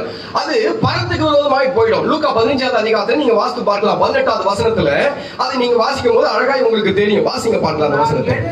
எழுந்து என் தகப்பனிடத்திற்கு போய், தகப்பனே, பரத்துக்கு விரோதமாகவும் முன்பாகவும் பாவம். அவன் சொல்லும்போது பரத்துக்கு விரோதமா, இதுதான் விரோதமான பாவம். கர்த்தருக்கு விரோதமான பாவம், பரத்துக்கு விரோதமாய் பாவம். அவன் 38வது சுவிசேஷ புத்தகத்தில் 5வது அதிகாரத்துல 14வது வசனத்துல நீங்க வாசித்து பார்க்கும் போது 38 வருஷமாய் வியாதி படுக்கையில் இருந்தவனை பார்த்து ஆண்டவர் சொல்லுகிறார். 35:14. அதற்கு பின்பு இயேசு அவனை தேவாலயத்திலே கண்டு, இதோ நீ சொஸ்தமானாய், அதிக கேடானது ஒன்றும் உனக்கு வராதபடிக்கு இனி பாவம் செய்யாது. அதிக கேடு ஒன்றும் வராதபடிக்கு பாவம் செய்யாது. அப்போ பாவம், கர்த்தருக்கு விரோதமான பாவம் நம்முடைய வாழ்க்கையில வரும்போது அது கேடு உள்ள வரும். நீங்க வரிசையா நீங்க வாசித்து பார்க்கலாம். வேதம் முழுவதும் நீங்க ஆராய்ந்து பார்க்கும்போது பாவத்துக்கு பின்னாடி ஒரு பெரிய அழிவு இருந்துச்சு. பாவத்துக்கு பின்னாடி ஒரு பெரிய அழிவு. நீங்க நோவா காலத்துல நீங்க வாசித்து பாத்தீங்கன்னா 6வது அதிகாரத்துல வாசித்து பாத்தீங்கன்னா 5வது வசனம், 6வது வசனம், 7வது வசனம் நீங்க வாசித்து பார்க்கும்போது 120 வருஷம் பிரசங்கம் பண்ணினே இருக்கிறார், கத்தினுகிறார். என்ன மாதிரி உயிரை கொடுத்து கத்தினுகிறார். பாவம் செய்யாதே, கத்தை விட்டு விலகாதே, கர்த்தருடைய கோபம் வருகிறது. அவர் கோபம் வந்தா ஆமா உனக்கு வாதை வரும், அவர் கோபம் வந்தா உனக்கு கேடு வரும், அவருடைய கோபம் வந்தா இது வரும், அது ஒரு சொல்லினே இருக்கிறாரு. கேட்கவே இல்லை. அந்த வசனத்தை வாசிங்க. 6வது அதிகாரம் 5வது வசனத்திலிருந்து. மனுஷனுடைய அக்கிரமம் பூமியிலே பெருக ஆரம்பித்தது. பாருங்க, பூமியில பெருக ஆரம்பித்தது மனுஷனுடைய பாவங்கள். அது தேவனுக்கு எரிச்சலை விட. அந்த வசனத்தை வாசி முடிச்சுங்க. அவன் இருதயத்தின் நினைவுகளில் தோற்றமெல்லாம் நித்தமும் பொல்லாதவைகள் என்றும் கர்த்தர் கண்டு தாம் பூமியிலே மனுஷனை உண்டாக்கினதற்காக கர்த்தர் மனஸ்தாபப்பட்டார். அதே அவர் இருதயத்துக்கு விசனமாக இருந்தது. பின்னாடி ஒரு பெரிய அழிவு வந்தது. அவன் மனுஷனுடைய எண்ணம் சரியில்லை சார். அவன் எண்ணம் சரியில்லை. எங்க அப்பா அடிக்கடி சொல்லுவாங்க, எண்ணம் நல்லா இருந்தா எல்லாம் நல்லா இருக்கும்னுவாங்க. எண்ணம் நல்லா இருந்தா எல்லாம் நல்லா இருக்கும். உன் வாழ்க்கையில எல்லாம் நல்லா இருக்கிறதுக்கு எண்ணம் நல்லா இருக்கணும். மனுஷனுடைய எண்ணம் நல்லா இருக்கு. இன்னைக்கு அநேகருடைய எண்ணங்கள் அந்த அழிவுக்கு முன்னாடி நீங்க பார்க்கும் போது ஆமா பெரிய அங்க பாவத்துக்கு பின்னாடி ஒரு பெரிய அழிவு இருந்துச்சு. அங்க அக்கிரமத்துக்கு பின்னாடி ஒரு பெரிய அழிவு இருந்துச்சு. அவங்க மனுஷனுடைய அந்த எரிச்சலான தெய்வத்தை எரிச்சல் மூட்டுற காரியங்கள்லாம் பெருசா இருந்துச்சு. ஆண்டவர் ஒட்டுமொத்த உலகத்தையும் ஆயிடுச்சாரு. எல்லாம் ஆயிடுச்சாரு. இன்னைக்கு ஆண்டவர்களுடைய கோபம் பாருங்க எப்படி ஆகுது. அந்த பாவம் பெருகும் போது அழிவு உண்டாகும். அந்த இடத்துல அழிவு வரும். பாவம் பெருகும் போது ஆண்டவர் அந்த இடத்த முழுவதையும் அழிச்சு முடிச்சாரு. சோதம் கொமோரா பட்டணத்தை நீங்க பாருங்க. அந்த இடத்துல அழிவுக்கு முன்னாடி பெரிய ஆபத்து தான் இருந்துச்சு. 18வது அதிகாரத்துல 20வது வசனத்தை நீங்க வாசித்து பார்க்கலாம். 20வது வசனம். பின்பு கர்த்தர் சோதம் கொமோராவின் கூக்குரல் பெரிதாய் இருப்பதினாலும் அவர்களின் பாவம் மிகவும் கொடியதாய் இருப்பதினாலும் நான் இறங்கி போய் இடத்தில் வந்து எட்டின அதன் கூக்குரலின் படியே அவர்கள் செய்திருக்கிறார்களோ இல்லையோ என்று பார்த்து அறிவேன் என்றார். அங்க அந்த சோதம் கொமோரா அழிவதற்கு முன்னாடி கர்த்தர் பார்த்தாரு. அந்த தேசத்தை பார்த்தாரு. கொடுமையா இருந்துச்சு. நீங்க 19வது அதிகாரத்துல 6வது வசனம் 7வது வசனத்துல நீங்க வாசித்து பாத்தீங்கன்னா அருவருப்பா இருக்கும். அருவருப்பு அதிகமா அந்த இடத்துல இருந்து 19:6. அப்பொழுது லோத்து வாசலுக்கு வெளியே வந்து தனக்கு பின்னாலே கதவை பூட்டி அவர்களிடத்தில் போய் சகோதரரே இந்த அக்கிரமம் வேண்டாங்க. இந்த அக்கிரமம் வேண்டாம். இந்த அநியாயம் வேண்டாம். நீங்க செய்வதெல்லாம் அநியாயமான காரியம். கோபம் எப்படி வருது பாத்தீங்களா? பாருங்க. நம்ம குடும்பத்துல ஏதாவது அக்கிரமம் அநியாயம் இருக்குதா பாருங்க. கர்த்தருடைய இருதயத்தை தூக்கப்படுகிற காரியங்கள் எல்லாம் இருக்குதா பாருங்க. அதற்காக தான் இன்றைக்கு காலை பிரசங்கத்துல பேசிக் கொண்டிருக்கிறேன். நம்முடைய குடும்பத்துல, நம்முடைய தனிப்பட்ட வாழ்க்கையில, தனிப்பட்ட ஜீவியத்துல ஏதாவது அக்கிரமம் இருக்குதா பாருங்க. எங்கேயாவது யாருக்காவது துரோகம் செஞ்சோமா பாருங்க, அழிவு வரும். அந்த வசனத்தை வாசிக்க முடியும். சகோதரரை, இந்த அக்கிரமம் செய்ய வேண்டாம். இதோ புருஷரை அறியாத 2 குமாரத்திகள் எனக்கு உண்டு. அவர்களை உங்களிடத்திற்கு வெளியே கொண்டு வருகிறேன். அதற்கு அவர்கள், அப்பாலே போ, பரதேசியாய் வந்த இவனோ நியாயம் பேசுகிறார். நியாயத்தை சொல்றவங்க கூட இப்ப பார்த்தா இவரெல்லாம் பேசுறாரு. நான் ஒரு கழுதையை நினைச்சுக்கோ, கல்லுகள் கண்டு பாசு வைப்பார் ஆண்டவர். எனக்கு கல்லா ஒரு கழுதையா நினைச்சுக்கோ, கழுத கத்துது அப்படி சொல்லி நினைச்சுக்கோ. ஆனா இன்றைக்கு காலையில் இந்த செய்தியை கேட்டுக்கொண்டிருக்கிற உன்னுடைய வாழ்க்கையில கோப ஆக்கினைகள் வரக்கூடாது என்று சொல்ற அந்த கழுத வார்த்தை உனக்கு தேவைதான். வார்த்தை தேவைதான். நீ சொல்ல இவன் நியாயம் பேசுறான், இவனா பேசுறது, இவனா பண்றது. ஏன் நியாயத்தை கர்த்தர் பார்க்கட்டும், உங்களுடைய காத்து பாருங்க. கர்த்தருக்குடைய கரங்கள் நமக்கு விரோதமா எழும்பிடக்கூடாது. கர்த்தருக்கு விரோதமான பாவம் வரும்போதுதான் கர்த்தர் நமக்கு விரோதமாய் மாறுவார். தெய்வத்துக்கு விரோதமாய் தேவன் அன்பு வைக்கும் போது அவர் நம்ம மேல அன்பு வைக்கிற தேவன். ஆமா, தேவனுக்காக நீ ஓடினால் உன்னை தேவன் பார்ப்பார். தேவனுக்காக பிரயாசப்பட்டால் கர்த்தர் உனக்கு பிரயாசப்படுவார். ஆனால் கர்த்தருக்கு விரோதமான பாவங்கள் செஞ்சால் கர்த்தர் நமக்கு விரோதமாயிருவார். ஆகையினால்தான் நகோமி சொல்லும் ரூத் புஸ்தகத்துல 1வது அதிகாரத்துல 13வது வசனத்தை நீங்க வாசித்து பார்க்கும்போது, அங்க அவங்களுடைய சரித்திரத்தை பார்க்கும்போது அவ இப்படியாய் சொல்லுகிறாள். வாசிங்க பார்க்கலாம். 1:13 ரூத் புஸ்தகம். அவர்கள் பெரியவர்கள் ஆக மாட்டார், புருஷனுக்கு வாழ்க்கைப்படாதபடிக்கு நீங்கள் பொறுத்திருப்பீர்களோ அது கூடாது, அது கூடாது. என் மக்களே, கர்த்தருடைய கை எனக்கு விரோதமா இருக்கிறதினால். ஏன் இருக்கிறது? கர்த்தருடைய கை ஏன் உனக்கு விரோதமா இருக்கிறது? ஏன் உன் குடும்பத்துக்கு விரோதமா இருக்கு? சில பேர் சொல்றாங்க, ஆண்டவருக்கு கண் இல்லையா, ஆண்டவருக்கு காது இல்லையா, ஆண்டவருக்கு எல்லாருக்கும். உனக்கே இருக்கும் போது அவருக்கு இருக்காதா? உன்னை படிச்சவருக்கு. சில கேட்க, ஆண்டவருக்கு கண் இல்லை, எனக்கு மாத்திரம் இவ்வளவு கஷ்டம், எனக்கு மாத்திரம் இவ்வளவு கஷ்டம். இவன் சொல்லும்போது இப்படியா சொல்லுகிறா. ஆனா இவன் செஞ்சதெல்லாம் தெரியல. சில பேருக்கு நம்ம செஞ்சது என்னன்னு தெரியாது.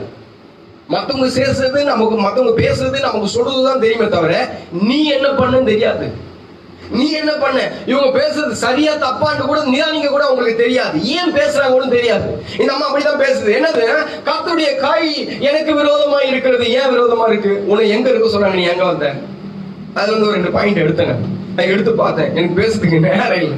அதுல இருந்து ஒரு 2 பாயிண்ட். அவன் என்ன பண்ணாங்க? முதல்ல முதல் வசனத்தை நீங்க வாசித்து பார்க்கும்போது வாசிங்க. நியாயாதிபதிகள் நியாயம் விசாரித்து வரும் நாட்களே தேசத்திலே பஞ்சம் உண்டாயிற்று. அப்பொழுது யூதாவில் உள்ள பெத்லகேம் ஊரானாகிய ஒரு மனுஷன் மனைவியோடும் 2 குமாரரோடும் கூட மோவாப் தேசத்திலே போய் எங்க இருக்க வேண்டிய இடம், நீ எங்க வந்த? எங்க இருக்க வேண்டிய ஆள்?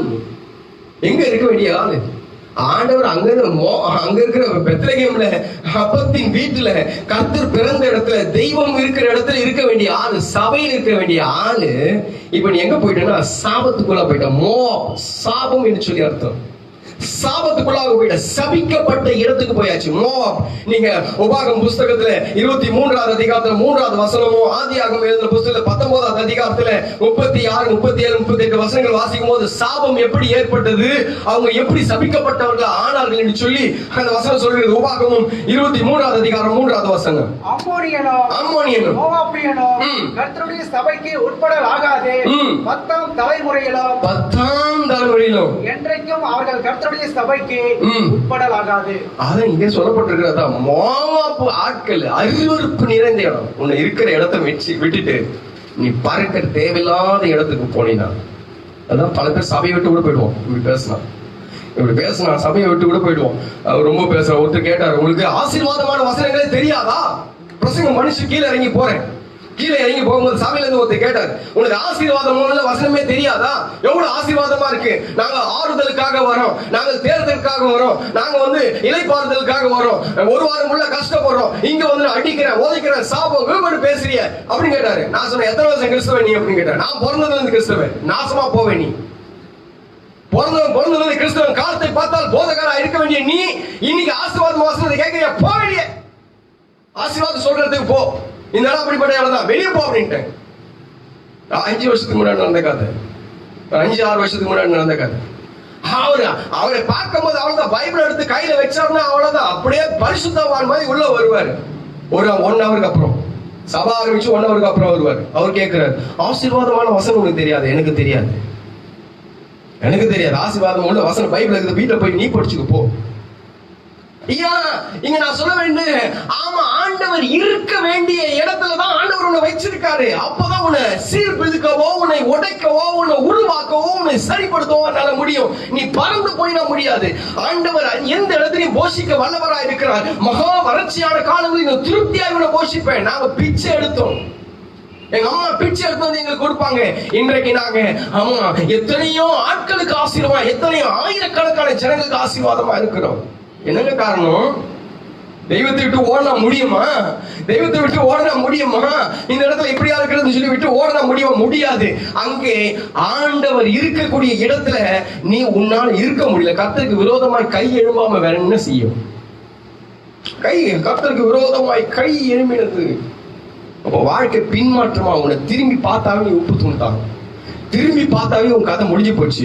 உன்னுடைய வாழ்க்கையில பல பேருடைய ஆசீர்வாத குறைவுக்கு காரணம் பின்னிட்டு பார்க்கிறதா, பின்மாற்றமாய் போகிறதா. செப்பனியா 1ஆம் அதிகாரத்துல 6ஆவது வசனம் சொல்லப்பட்டிருக்கிறது. 1:6 வாசிங்க. 1:6. கர்த்தரை விட்டு பின்வாங்குகிறவர்களையும், கர்த்தரை தேடாமலும் அவரை குறித்து விசாரியாமலும் இருக்கிறவர்களையும், அவரை குறித்து விசாரியாமல் இருக்கிறவரை குறித்தும் இவ்விடத்தில் இராதபடிக்கு சங்காரம் பண்ணுவேன். பாரு, ஆண்டவர் வார்த்தையை கரெக்டா மென்ஷன் பண்ண, கோடு போடுங்க. சும்மா ஆசீர்வாதத்துக்கு கோடு போடாதீங்க. கர்த்தரை விசாரிக்கலன்னா நான் சங்காரம் ஆவேன் சொல்லுங்க. நான் சொல்லி மேல எழுதுங்க, நான் சொல்லி மேல எழுதுங்க. ஒரு கோடு ஒன்று போடுங்க. கர்த்தரை குறித்து, கர்த்தருடைய வீட்டை குறித்து, கர்த்தருடைய ஊழியத்தை குறித்து என்றைக்காவது விசாரிச்சிருக்கிறோமா? கர்த்தருக்கு விரோதமாய் கையெழும்பாம என்ன பண்ணும்? ஆரம்பத்துல விசாரிச்சோம், இப்ப இல்ல, இப்ப இல்ல. இப்ப நம்ம பின்மாற்றமா போயாச்சு. இப்ப நம்ம ரொம்ப தூரம் போயிட்டோம், ரொம்ப தூரம் போயிட்டோம், பேக்ல வந்துட்டோம்.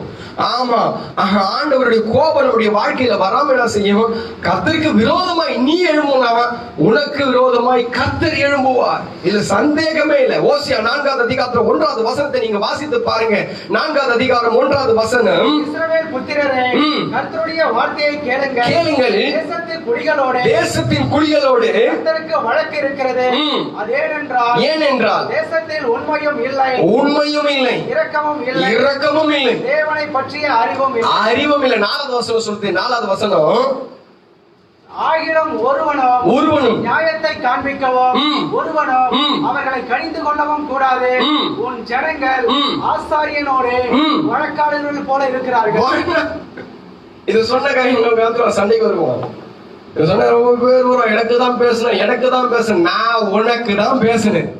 நீ என்ன சொல்றது? எனக்கு பேசணும், எனக்கு பேசணும். நான் உனக்கு தான் பேசுனேன். உனக்கு பேசுவதற்காக தான் ஆண்டவர் என்னை அபிஷேகம் பண்ணி இருக்கிறார். வழக்காடுவது உண்மை, உண்மை இல்லையே. குடும்பத்துல உண்மை இல்ல, தொழில உண்மை இல்ல, பேச்சுல உண்மை இல்ல, நடக்கையில உண்மை இல்ல, ஊழியத்துல உண்மை இல்ல. ஆண்டவர் தேசத்துல பொல்லாப்ப வர செய்யாம என்னையா பண்ணுவாரு? கர்த்தருக்கு விரோதமாய், கர்த்தருடைய கரம் நமக்கு விரோதமாய் எழும்புற அளவுக்கு நம்ம நடந்து பாருங்க. 6ஆவது வசனம், அதுலயும் 6ஆவது வசனம் வாசிங்க.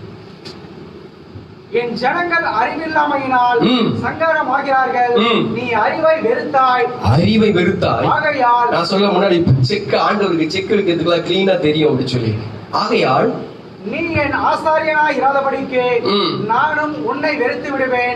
நீ உன் தேவனுடைய வேதத்தை மறந்தாய். நீ என்ன மறந்தா? வேதம், வேர்ட் ஆஃப் காட். அவர்தான் வசனம், அவர்தான் வார்த்தை, அவர்தான் எல்லாமே. அவரை வெறுத்தினா ஆகையால் நானும் உன் பிள்ளைகளை மறந்து விடுவேன். ஆண்டவர் மறக்கிறதுக்கு ஆண்டவருடைய கரங்கள் உனக்கு விரோதமாய் எழும்பக்கூடாது. ஆண்டவருடைய கரங்கள் விரோதமாய் எழும்பவே கூடாது. எந்த குடும்பத்துக்கும் எழும்பக்கூடாது, எந்த மனுஷனுக்கு எழும்பக்கூடாது. ஆண்டவருடைய கோபம் நம்ம மேல வந்துடவே கூடாது. மிச்சம் இருக்கிற காரியத்தை நான் அடுத்த வாரம் பேசுறேன். கர்த்தருக்கு விரோதமாய் எழும்பும் போது என்னெல்லாம் நடக்கும்? கர்த்தருக்கு விரோதமாய் இருக்க, ஆமா, கர்த்தர் எப்போது நம்மளுக்கு விரோதமாய் எழும்புவார் அடுத்த வாரம் பேசினேன். இப்ப நான் 2 காரியத்தை தான் சொன்னேன். ஒன்று, அவரை விட்டு விலகிறது. அவரை விட்டு விலகி போயிட்டோம், தூரம் போயிட்டோம். ஆமா, விலகி போய் கர்த்தருடைய காரியத்தை விட்டு விலகி தூரம் போயிட்டோம். 2வது, பின்மாற்றமா போயிட்டோம். இருக்க வேண்டிய இடத்துல இல்ல, ஆண்டவருக்கு செய்ய வேண்டிய காரியத்தை செய்யல, வாதை வந்தது. ஆண்டவருக்கு கோபம் உண்டபடினாலே அவருடைய கரம் நமக்கு விரோதமாய் எழும்பினது. அன்பான தேவ ஜனமே, அவரை இரக்கம் உள்ளவராகவே பாருங்கள், உங்க வாழ்க்கையில இரக்கம் கிடைக்கும். அவரை தயவு உள்ளவராகவே பாருங்க, உங்க வாழ்க்கையில தயவு கிடைக்கும். அவர் ஆசீர்வதிக்கிற தேவன் தான், நான் இல்லை என்று சொல்லவில்லை. நாங்க தரித்திரத்துல வாழ்ந்தோம், தரித்திரத்துல இருந்தோம். வறுமையை பத்தி என்கிட்ட ஒரு புக்கை கொடுத்தாங்கன்னா பக்கம் பக்கமா நான் எழுதி கொடுப்பேன், கவிதை எழுதி கொடுப்பேன், பக்கம் பக்கமா நான் கட்டுரை எழுதுவேன். வறுமையை பத்தி எனக்கு தெரியும். என் வீட்டுல அட்ட தரித்திரம் இருந்தது எனக்கு தெரியும். நான் சாப்பாட்டை பார்த்து ஏங்கின காலங்கள் எனக்கு தெரியும். சாப்பாடு இல்லாம ஆமா ஒரு கிளாஸ் டீ, யாராவது ஒரு டீ வாங்கி கொடுப்பாங்களா அப்படின்னு சொல்லி ரோடு அலைந்த காரியங்கள் எனக்கு தெரியும். நான் வறுமையில வாழ்ந்தால் எனக்கு நல்லா தெரியும். ஆகையால்தான் வருஷம் ஒரு கூட்டத்தை வைக்கிறான். ஆமா, நற்செய்தி பெருவிழா, ஜப பெருவிழா, துதி பெருவிழா, அந்த பெருவிழா இந்த பெருவிழா வைக்கும் போது நான் சொன்னேன், 500 கண்ணு தெரியாதவங்க கூப்பிடுங்க, அவனுக்கு சோறு போடலாம். 500 கண்ணு தெரியாதவங்களுக்கு கூப்பிடுங்க, பார்வை இல்லாதவங்களுக்கு கூப்பிடுங்க, தரித்திரமான கூப்பிடுங்க, பிச்சை எடுக்கிறவங்களுக்கு கூப்பிடுங்க, அவங்களுக்கு நம்ம உதவி செய்யலாம் அப்படின்னு சொல்லி ஒரு கூட்டத்தை வைக்கிறேன். தரித்திரத்துல நான் வாழ்ந்த நாட்கள்ல தான் என்னையும் ஆசீர்வதித்தார். அவர் ஆசீர்வதிக்கிற தேவன் என்பதை ஆமா நான் மறுக்கவில்லை. அதே நேரத்தில் அவர் பட்சிக்கிற தேவன் என்பது, அவருடைய கோபம் நம்ம மேல மூன்றாதபடிக்கு நம்ம எச்சரிக்கையா இருக்க வேண்டும் என்பதை தான் நான் பிரசங்கிக்கிறேன்.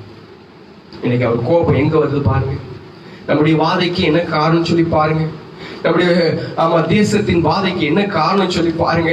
இன்றைக்கு நான் அவர்களுடைய சீர்கேட்டை குணமாக்குவேன் ஆண்டவர் சொல்லுகிறார். அதே நேரத்தில் அவர்களை மனப்பூர்வமாய் சிநேகிப்பேன் என்று சொல்லி வார்த்தை சொல்கிறது. அதே நேரத்தில் என் கோபம் அவர்களை விட்டு நீங்கினது அப்படின்னு சொல்லி ஆண்டவர் சொல்கிறது. இன்றைக்கு இந்த வார்த்தையை கேட்டு மனம் திரும்ப கூடுமானால், இந்த வார்த்தையை கேட்டு நாம இன்றைக்கு ஒரு உணர்வு அடையக்கூடிய காலங்கள் வரக்கூடுமானால், நம்ம குடும்பத்தை விட்டோம், நம்முடைய பகுதியை விட்டோம், நம்முடைய சரீரத்தை விட்டோம், நம்முடைய தேசத்தை விட்டோம், ஏன் இந்த உலகத்தை விட்டோம், அந்த கோபம், தேவனுடைய கோபம் இந்த உலகத்தை விட்டு போகும் என்பதை நான் பகிரங்கமா இங்க பதிவு செய்கிறேன். கர்த்தர் நமக்கு உதவி செய்வாராக. கர்த்தர் சொல்வா, இன்றைக்கு உங்களுடைய கோபம் எங்க மேல வரக்கூடாது ஆண்டவரே, உங்களுடைய கோபத்தை மாற்றி போடுங்க. எல்லாம் கேளுங்க, எல்லாம் முழங்கால் படியிட்டு நான் சொன்ன கோபம், அவர் கோபம் எப்படி வரும் சொன்ன, சடுதியில் கோபம் வரும், ஒரு அக்னியை போல கோபம் வரும். அவர் கோபம் வரும்போது வியாதிகள் வரும், அவர் கோபம் வரும்போது பஞ்சம் வரும், அவர் கோபம் வரும்போது சிதறடித்து நம்ம போவோம். அவர் கோபம் அக்னியை போல எரியும். அவருடைய கோபம் இன்றைக்கு பருவதங்கள் எல்லாம் அதிர செய்யும். அவருடைய கோபம் இன்றைக்கு நம்முடைய வாழ்க்கையில் ஒருவனும் அவருக்கு முன்பதாக நிற்க கூடாதபடிக்கு எரியும். அவருடைய கோபம் வந்துருச்சுன்னா அவருக்கு முன்பதாக ஒருவனும் நிற்க முடியாது. இன்னைக்கு கர்த்தருடைய கோபத்துக்கு உங்களுடைய வாழ்க்கையில என்ன காரணம் என்று சொல்லி பாருங்க. அவருக்கு கோபத்துக்கு தான் வியாதி காரணம், அந்த வியாதிக்கு தான் கோபம் காரணம். அவர் கோபம் மூட்டது எந்த காரியம், என்னுடைய வாழ்க்கையில எந்த காரியம்? சும்மாவே உங்க மேல கோபப்படுத்துக்கலாம் இல்லை, சும்மாவே பைத்தியக்காரன் தான் உங்க மேல கோபப்படுவான். ரோட்ல போனா பைத்தியக்காரன் தான் உங்க மேல கல்லு எடுத்து அடிப்பான். என் தேவன் பைத்தியக்காரன் அல்ல. என் தேவன் சும்மா உங்க மேல கோபப்படுத்துக்கலாம், இந்த தேசத்தின் மேல சும்மா கோபப்பட மாட்டாரு. அந்த கோபத்துக்கு காரணத்தை கண்டுபிடிங்க. அந்த கோபத்துக்கு காரணம் கண்டுபிடிங்க.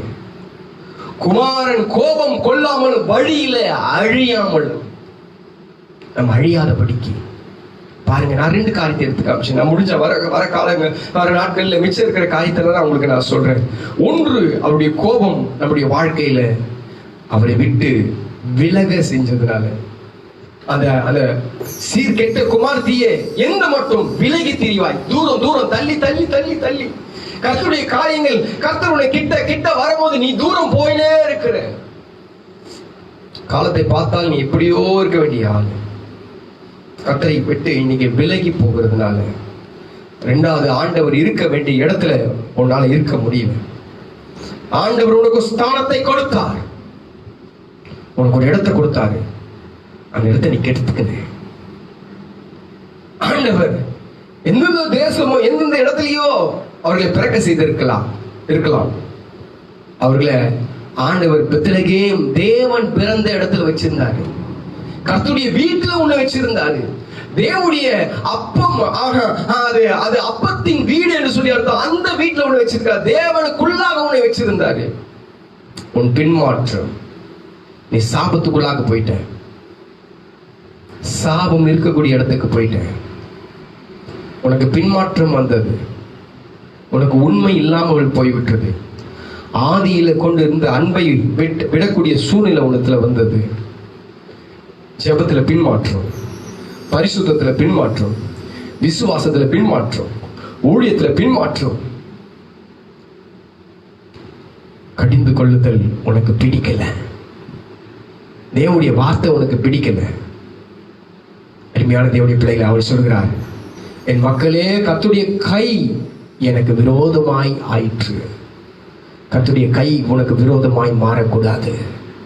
நீங்க சொல்லுங்க, ஆண்டவரே உம்முடைய கரம் எனக்காக அடிக்கப்பட்ட கரம் ஆண்டவரே, எனக்காக ரத்தம் சிந்தப்பட்ட கரம் ஆண்டவரே, உம்முடைய காயப்பட்ட கரம் எனக்கு விரோதமாய் மாறக்கூடாது. கேளுங்க, இன்னைக்கு ஆண்டவர் இன்றைக்கு கோபத்தை எல்லாம் மாற்றி போடுவார், கோபத்தை எல்லாம் மாற்றி போவார்.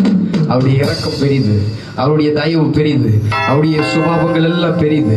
இன்னைக்கு ஆண்டவர்கிட்ட கேட்போம், ஆண்டவரே ஒரு விஷயம் மேல இரக்கம் பாராட்டும், ஒரு விஷயம் மேல தயவு பாராட்டும், ஒரு விஷயம் கர்த்தருடைய கரம் கர்த்தாவே எங்களுக்கு மத்தியில கடந்து வரட்டும் என்று சொல்லி எல்லாரும் ஷபா ரீபாலா ஷிகரதபா இன்னைக்கு எல்லாம் கேட்போம். அவருடைய கோபம் உன் மேல எரியாதபடிக்கு, உன் பிள்ளை மேல வராதபடிக்கு, உன் சந்ததி மேல வராதபடிக்கு, உனக்குள்ளாக வராதபடிக்கு, உன் வீட்டுக்குள்ளாக வராதபடிக்கு. ஓ ரிபா தரலபு. அவர் மனதுருக்கமுடைய தேவன், அவர் மனதுருக்கமுடைய தேவன், அவர் இரக்கமுடையவர், அவர் இரக்கங்களுக்கு முடிவில்லை. அதே நேரத்தில் அவருடைய கோபத்துக்கும் முடிவில்லை. இரக்கம் வேணுமா, கோபம் வேணுமா? தெய்வத்தை கோபமூட்டின காரியங்கள் நம்மளுடைய வாழ்க்கையில் அநேக. நான் 2 காரியத்தை தான் காமிச்சேன். உங்க வாழ்க்கையில இன்றைக்கு நீங்க ஆராய ஆரம்பிங்க, இன்னைக்கு சிந்திக்க ஆரம்பிங்க. எந்த காரியத்திலெல்லாம் ஆண்டவருக்கு கோபம் விட்டோம், உன் வார்த்தை தெய்வத்தை கோபமாக்கிடும். உன் செயல்பாடு, உன்னுடைய சம்பாதனை தேவனுக்கு விரோதமாய் கோபத்தை உண்டாக்கிடும். உன் இருதயத்தின் எண்ணங்கள், உன் சுபாவம், எதாவது நினைச்சுப்பாங்க, ஏதாவது ஒண்ணு இருக்கும். எல்லாத்தையும் காட்டி கொடுக்க எனக்கு நேரம் இல்லை. எனக்கு அர்ப்பணிங்க, அர்ப்பணிங்க. இது நம்ம ஆயத்தமாகிற நாள். இந்த நாள் நம்ம ஆசீர்வாதத்தை தேடுற நாள் இல்ல, நம்ம ஆயத்தமாகிற நாள். எந்த நேரத்துல வேணாலும் வருகை வரலாம், எந்த நேரத்துல வேணாலும் நமக்கு மரணங்கள் வரலாம். அவன் சொல்ற, மரண இருளில் பள்ளத்தாக்கிலே நடந்தாலும் பொல்லாப்புக்கு பயப்படேன், தேவரீர் என்னோட கூட இருக்கிறீர். இந்த பொல்லாத காலத்துல என் ஆசீர்வதியும் சொல்ற காரியத்தை விட்டுட்டு என் மேல உங்களுடைய கோபம் இருக்குதாப்பான்னு கேளுங்க. எனக்கு விரோதமா நீங்க எழும்புறீங்களாப்பான்னு கேளுங்க. அப்பா, எனக்கு விரோதமா எழும்பாதீங்க, என் குடும்பத்துக்கு விரோதமா எழும்பாதீங்க, என்னால தாங்க முடியாது சொல்லுங்க. கர்த்தருடைய கோபம் என் மேல வரக்கூடாது சொல்லுங்க. ஆண்டவரே உம்முடைய கோபம் என் மேல வரக்கூடாது.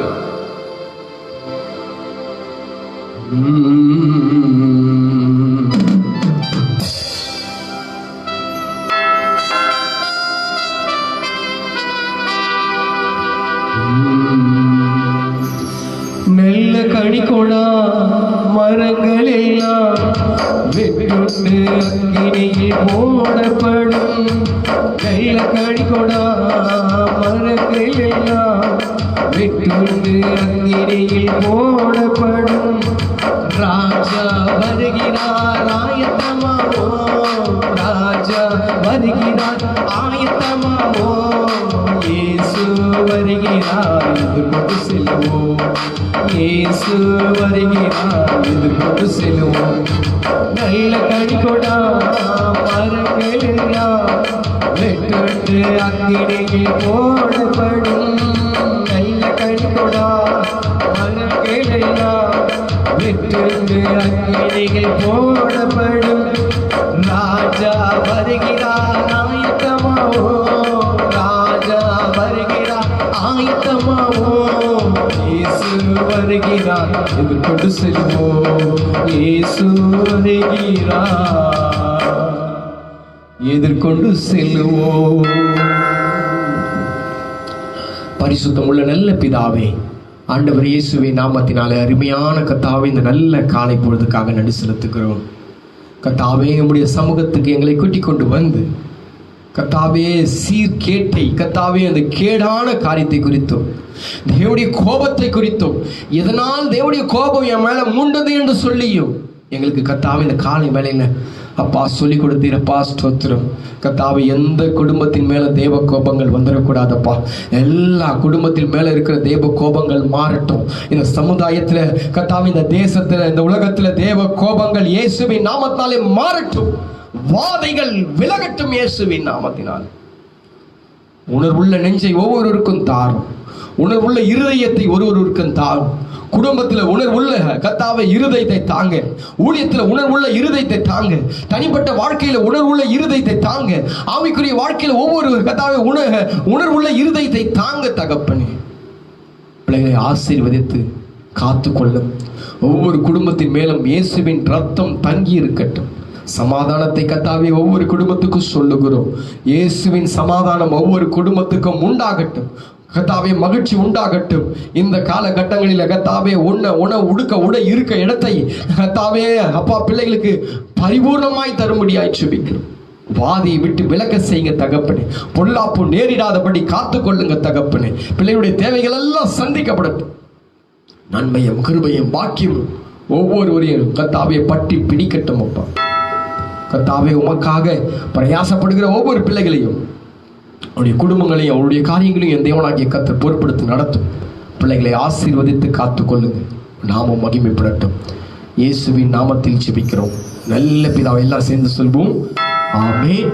என் ஆத்துமாவே கர்த்தரை ஸ்தோத்திரி, என் முழு உள்ளமே பரிசுத்த நாமத்தை ஸ்தோத்திரி. என் ஆத்துமாவே கர்த்தரை ஸ்தோத்திரி, அவர் செய்த சகல உபகாரங்களையும் மறவாதே. ஆமென். கர்த்தராகிய இயேசு கிறிஸ்துவின் கிருபையும் பிதாவாகிய தேவனுடைய அன்பும் பரிசுத்த ஆவியின் அனுநயிக்குமும் ஆறுதலும் தேடுதலும் வழுத்தலும் சமாதானமும் ஆசீர்வாதமும் இன்றைக்கும் என்றைக்கும் சதா காலங்களும் நம்மோடு கூட இருந்து நம்மை நடத்துவாராக. ஆமென். God bless you. கர்த்தர் உங்களோடு இருப்பார், உங்களை ஆசீர்வதிப்பார்.